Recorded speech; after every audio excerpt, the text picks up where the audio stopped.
It was cold on the day of my first meeting with the foreshore. There was a bit of wind coming in off the channel, puddles in the road frozen hard when I first rode that heavy old bike we called a bony shaker to the blackened strand, and there was rain in the air.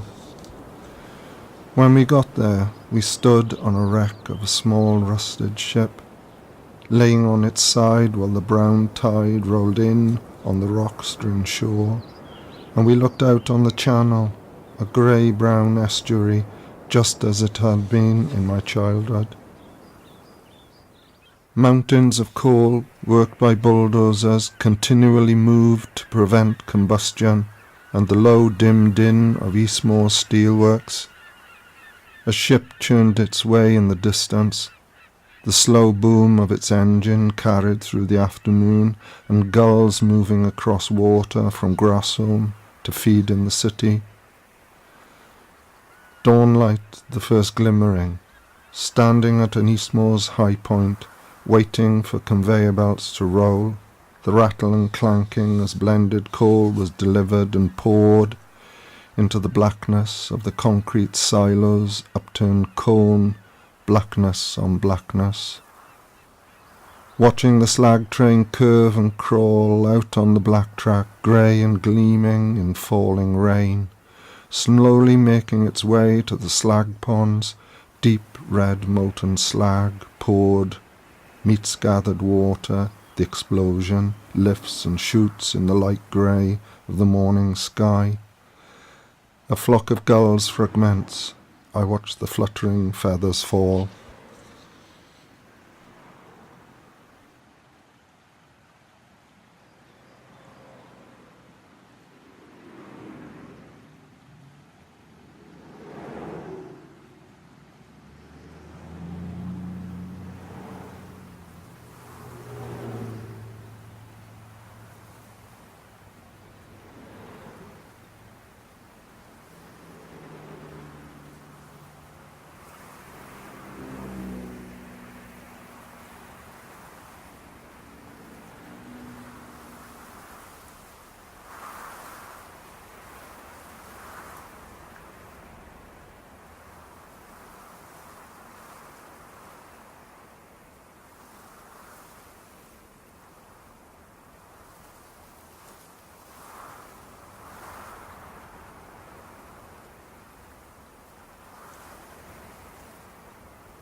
Earlier that year I took an American to the foreshore. She was from a steel town and familiar with the waste that stretched before us, a beach of broken bricks, fragmented talks of black slag. We saw a gull half buried, one wing raised and free, move with the wind, mimicking its former grace in flight.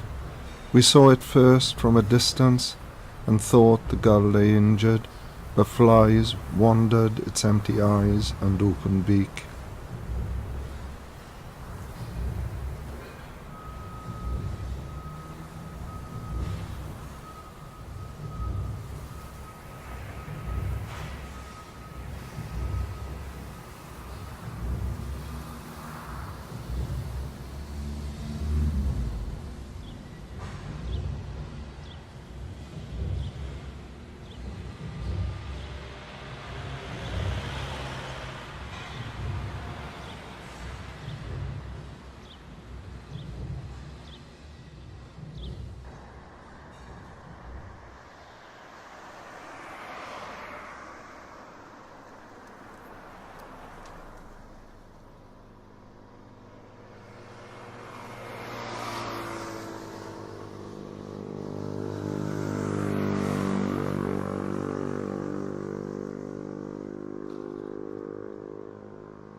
Now the shore is unfamiliar.